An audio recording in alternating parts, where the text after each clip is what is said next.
But on Mount Zion will be deliverance. It will be holy, and Jacob will possess his inheritance.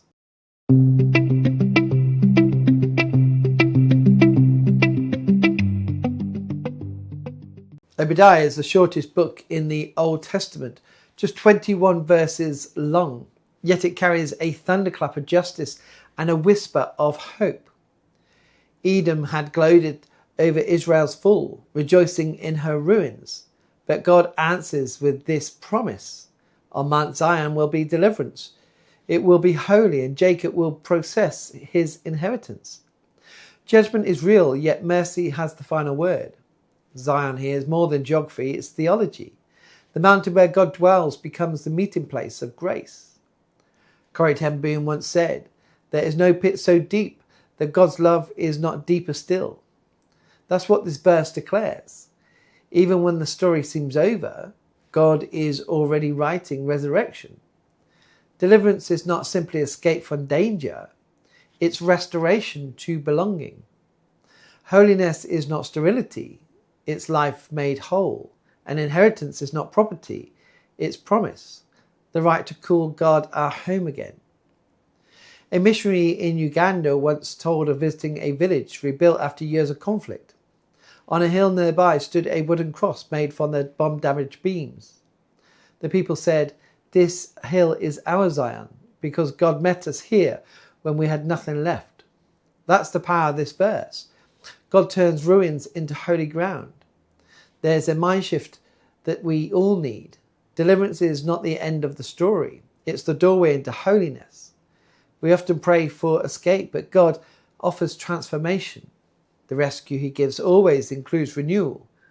Obadiah's audience had seen betrayal and loss, yet God promised not just survival, but sanctification. Zion would be holy, not because the people were perfect, but because his presence would dwell among them again. Every revival begins that way, not by our strength, but by his return. Through Jesus, this prophecy reaches its fullness. He is the true Zion, the dwelling place of God with humanity. In him, deliverance stands open, holiness is gifted, not earned, and inheritance is guaranteed, not by bloodline, but by his blood. The mountain of mercy has a cross as its peak.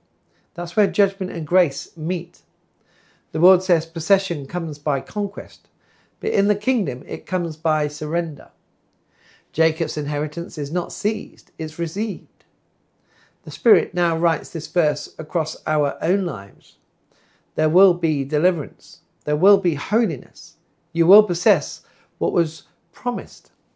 Whatever sin has stolen, whatever shame has silenced, whatever fear has fenced off, God is still faithful to restore. When we turn back to him, we do not find rubble, we find refuge. So lift your eyes to Zion, not as a monument of religion, but as the living presence of Christ.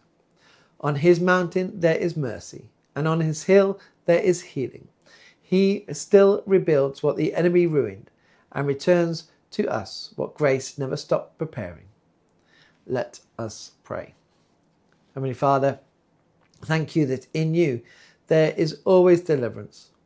Make our lives your holy ground, and teach us to possess the inheritance you have given. Where we feel ruined, rebuild us. Where we feel distant, draw near. Let your presence dwell among us again, and turn our broken hills into mountains of mercy. In Jesus' name, amen.